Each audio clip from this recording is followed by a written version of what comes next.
What's up, guys? Welcome back. Small update. Basically, we've made a little bit of progress on the engine. Let me show you guys exactly what it looks like. Okay, so as you can see, I have pulled off the intake manifold. I also took off the valley cover, removed the knock sensors. There definitely was a little bit of rust on the adapters themselves. But I have gone through, cleaned up some of this mating surface. I'm going to take a bristle wheel to it and just get the rest of that top off. And then I'm also going to remove the valve covers. They obviously need to be cleaned. I don't want to pull the heads off just yet unless I have to. I think the ultimate goal is to get it to start as it is. And then if down the road I need to, replace the cam, which I eventually plan on doing the cams, the springs, something that would require taking the heads off and taking everything else apart, then I'll get to that later on down the road, but I want it to run kind of as is. So with the exception of maybe cleaning up a little bit. So like I said, I took off the intake manifold. I did clean that. If you guys remember from the last video, it was absolutely filthy. And there's a little bit of a reason why. As I mentioned, I would definitely like to take off the valve covers. So those are coming off. I do have gaskets on the way for those. Maybe I can reuse these. Who knows? I don't know what they look like underneath, but as you can see, they definitely are dirty. It looks like the valley cover itself, maybe the bolts were not tight enough. Some of them are a little bit loose, but as I was cleaning up the cover itself, I was blowing compressed air down into these holes right here, and there were little bits of oil coming up. So I have to assume that oil was making its way up and then of course splashing all in this area. It's kind of hard to tell now because I've cleaned up a little bit of the cylinder itself, but I mean, clearly it's dirty right there. So in addition to that, I also cleaned up the intake manifold. Like I said, if you guys remember last time, it was super dirty. I gave it its own little bath, chemical solution, sprayed it down, and now it looks a lot better. There is one small issue that I ran into. So I'm trying to do this as efficiently as possible. Now, what I've done is rather than have to order a brand new fuel tank, going with a fuel pump and the Corvette regulator. What I've done is I've gone with one of the Holley in-tank units that has its own in-tank regulator, and it supplies fuel back into the tank with a regulator. So with that being said, obviously the fuel rails that came on the truck manifold won't work. I mean, it's got its own little return line, and it's got a regulator here on the rail. And for those of you that have done any sort of research or that have done this before, obviously, having a regulator that returns fuel in tank and also having a return line and a regulator on the rail is not going to work. Watched a bunch of the driveway engineer's videos, and I mean, he's got a full step-by-step. That guy's a friggin' amazing when it comes to the LS swaps, step-by-step as far as what you would need. I decided to go out and venture out on my own and look for some fuel rails in the junkyard. And lo and behold, I was able to find one of the same matching Gen 3 fuel rails that is the supply only. It does not have a return built into it, nor does it have a regulator. And what I'm going to do is I'm going to throw this on the truck with the new fuel injectors and just run this as is. So I'll have one line coming straight from the tank directly to this with some AN fittings that I'll probably have to buy, -6. And then, like I said, just replacing the injectors. That should work. So I've got to get these cleaned out right now. Of course, we've got to take off that fitting there. These injectors are not the same as the truck injectors, but I was able to, kind of manipulate one of these and get one of the truck injectors to fit in there. So I don't see why they won't. I mean, like I said, the driveway engineer who's done plenty of these swaps specifically said that this particular type of rail would work. Some of the Trailblazer SS throttle bodies / intake manifolds that have this particular type of stainless fuel rail on them, they've got different little mounting tabs. This one is the one that's specific to it. I had the lowest percentage to find this, and as I was walking through, literally the third row, I ran into one of the safari vans that would have had this. Of course, the engine was pulled, but underneath the van, just sitting in the dirt, was the rail itself. So I was able to get this for 25 bucks. I checked everywhere on eBay. They did not have this particular style unless I wanted to order it brand new from a GM distributor, I mean, I'm looking at $200 or $300 for a replacement, which would have been, you know, I would have rather gone the other route and ran this one with the additional hardware. So I'm gonna try to get to work on this guy, getting it cleaned up. This is pretty much good to go. I have to clean the throttle body, which is next. I've got the appropriate cleaners for this, and I had to reorder the little rubber, I guess, mounting piece right here that allows this to sit into that hole. The one that was supplied with it was, you know, kind of chewed away and didn't sit very, you know, well in the manifold. Other than that, I am going to be working on painting the valley cover. So I've got that over here in a box. That's going to get painted with some aluminum paint. So let's get going on that. All right, so we've got the valley cover. I'm just using some Rust-Oleum aluminum metallic finish paint and primer. I've cleaned this up the best that I can. I've used degreaser. I've used an aluminum wheel to knock down some of the debris that was in those knock holes. And now I'm just gonna give it a quick coat of paint. I'm not trying to get like a full coverage. I just want the top to not look as, you know, kind of beat up and dirty. So let's get this applied.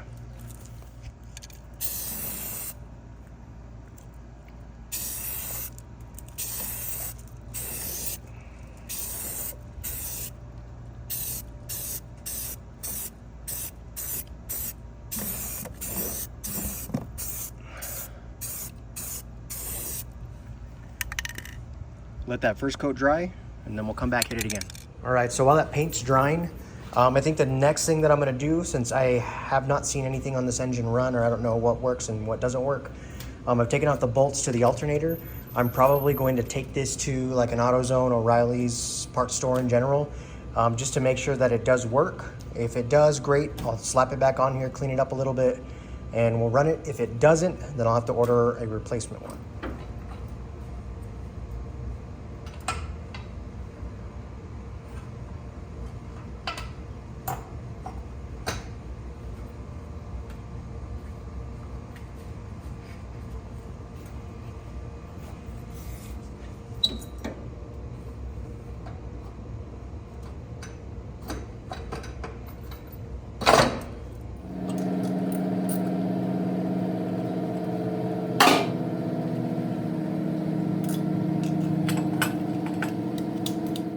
Okay, so this is after coat one. It definitely looks better than what it did before. And again, I'm not trying to make it look like a brand new part. I just didn't want it to look as dirty. Let's get coat two.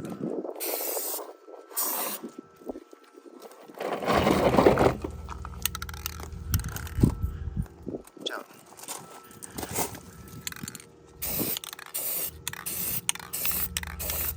It's a little bit of a breeze, so I have to kind of hit this from a weird angle. Just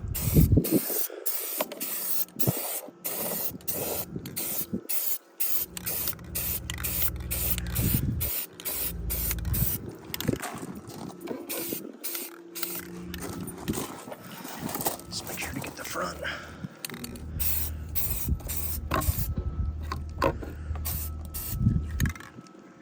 So far so good. Let's let this dry and we'll go take a look at the parts that will be adding to the truck with this. Okay, so I actually pulled that part back inside. It is dry to the touch. As you can see, obviously it's got a little pitting there from, I guess, its natural course of life. Looks good though. I mean, this is basically all I wanted to do was just clean it up a little bit, being that it's right underneath the intake and, you know, water and all sorts of crap just fall there. It's gonna get dirty again, but, you know, for my own sanity and peace of mind, it's just wanted to hit it with some touch-up paint. If you guys would have seen it prior, I mean, it definitely looked like this. And the inside of it, there was major corrosion, and I thought about throwing it away, but I ended up hitting it with a wire wheel. This one actually, as a matter of fact, on the drill, and knocked off, I want to say 99% of what was on there. So we'll throw that back on there. We've got new intake gaskets for the intake manifold right here for the throttle body, the valley cover, And then I have no idea how to put these on the correct way, but those are for the knock sensors. We have replacement knock sensors right here with the harness. So those will go screwed in like so. Debating on if I want to put those in now or if I just want to, obviously I told you guys that we're going to take off the valve covers. So once I get those valve covers off, obviously visually inspect everything, make sure there's nothing weird. I don't see any weird metal shavings, nothing stuck. Then I'll get these cleaned off, hit them with some of that paint as well, throw them back on, and continue to build. So how does this cam look? Obviously there's distinct wear patterns in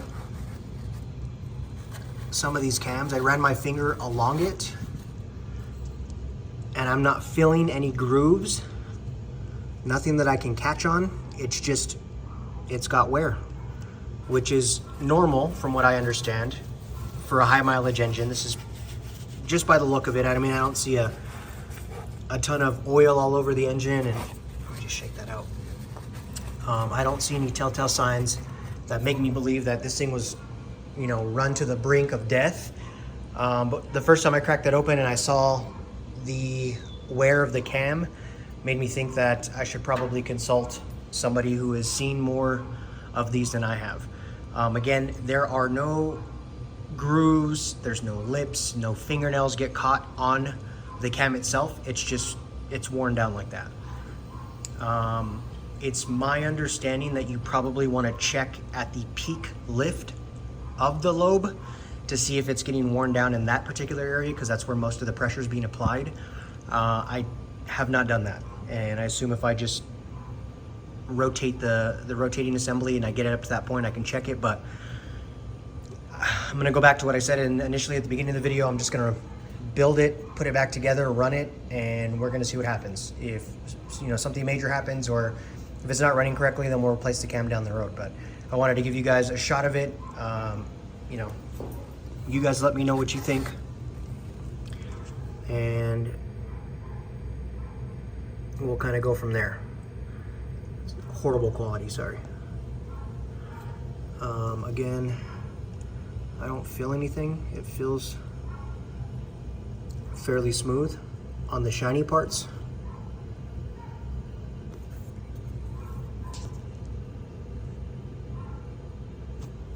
But that's the camshaft.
Valve covers are off.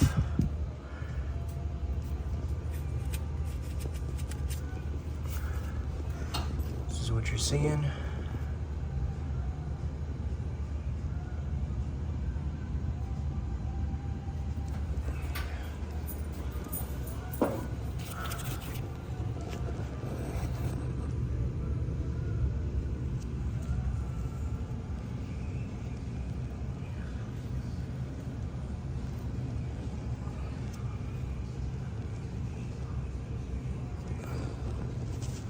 Looks relatively clean in there, with the exception of what fell. Probably blow that out.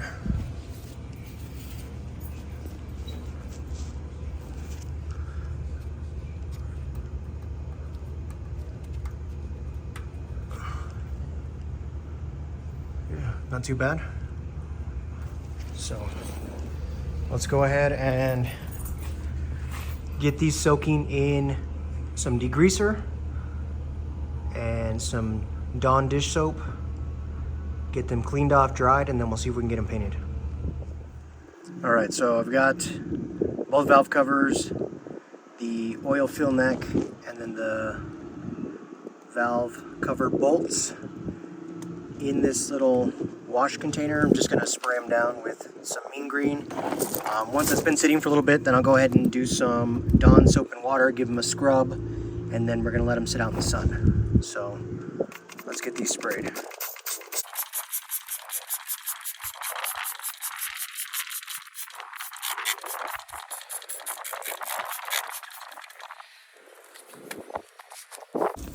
Just put some Dawn dish soap. Just gonna get a little bit of water in there. Just enough to wash it.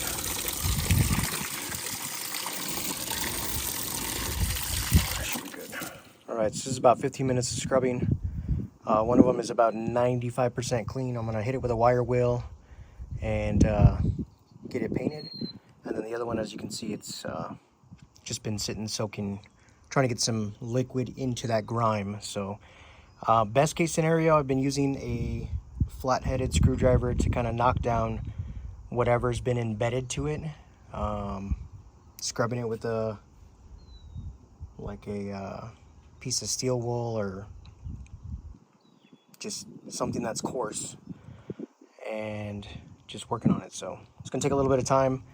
This stuff is obviously caked on, but if I can get it down to, like I said, 98%, and then hit it with a wire wheel to get the big chunks off, then hit it with some brake clean, and we should be ready for paint. So let me go ahead and get the second one done. We'll go inside, we'll get the brush, wire wheel brush, the drill, and then we'll come back out and knock these down. So here's the final clean product. They have been thoroughly cleaned. I did hit them with the wire wheel. I also cleaned the bolts and a few of the pieces that come out of the valve covers themselves, including the filter. So they look significantly better. I'm still going to hit them with a coat of paint just so they're nice and clean, and then I'll go ahead and reassemble them. I am not going to put these back in. Obviously, whenever I order a new set of the gaskets for the valve covers, they do come with these. As you can see, if you can see, these ones are already cracked and worn, so we don't want to reuse those. Let's go ahead and get a coat of paint on these and see the final product. All right, so we got them taped off. We're just going to do a quick base coat and let it dry.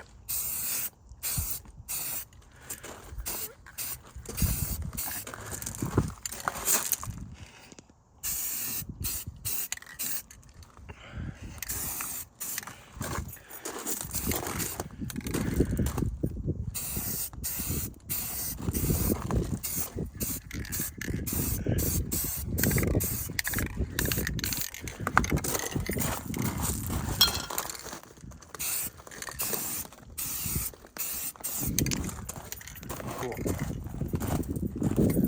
So we're gonna let this dry 5 minutes and we're gonna come back. All right, real quick final coat, real light.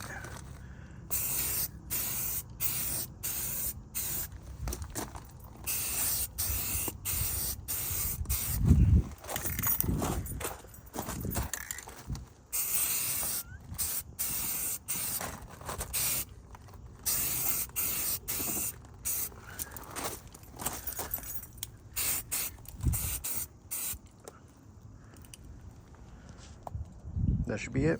We're gonna let them dry and then we'll see the final product. So here's the final version of the valve covers. I'm going to just temporarily use 4 of those bolts just to kind of hold them back into place until I receive the new gaskets for the valve covers and for the bolts themselves. I just want to make sure nothing falls in the engine. I mean, it's in a garage, but dust, you never know, what could go in there. So for now, we're going to slap them back onto the motor, and that'll be it for today. So we'll talk game plan here momentarily. There they are, temporarily on. They definitely look a lot better. Now, the next thing that needs to be done, obviously, is I'd like to continue to clean the heads. I still have the gaskets that I need to put in. I just ordered them, so I have the gaskets for the valve covers and for the boat holes. Other than that, like I said, the remaining part of the plan is to take off this water pump, make sure that it's clean, get the alternator tested, make sure that that's good to go, and we're just going to continue to build this up. So I imagine at some point when I start to put this thing back together, I can attempt to fire it up. I've got to drop the fuel tank in the back to put in that Holley fuel pump unit, and I need to order some AN lines and fittings to run from the tank all the way up here. It does look like on this particular one, I've tried to do a little bit of research. This tank does look like it's the smaller 16 gallon. It looks like at one point in time this truck potentially might have had 2. Since this one is the long bed, it might have had 2. That I believe, based off the research I've done anyways, that this is one of the 16 gallon ones. So I shouldn't have to buy a new one. Trying to find any other indicators or markers. I looked at the tanks online, and all of the larger 20 gallon ones look like they were configured differently. The ones that had this shorter hose that just came directly out into your stock location for the filler tube appeared to be the 16 gallon ones. So I've got to drop the tank, figure out how I can, I guess, figure out that is truly a 16 gallon one. If it is, we'll move forward with installing the fuel pump. If it's not, I've got to order a new tank.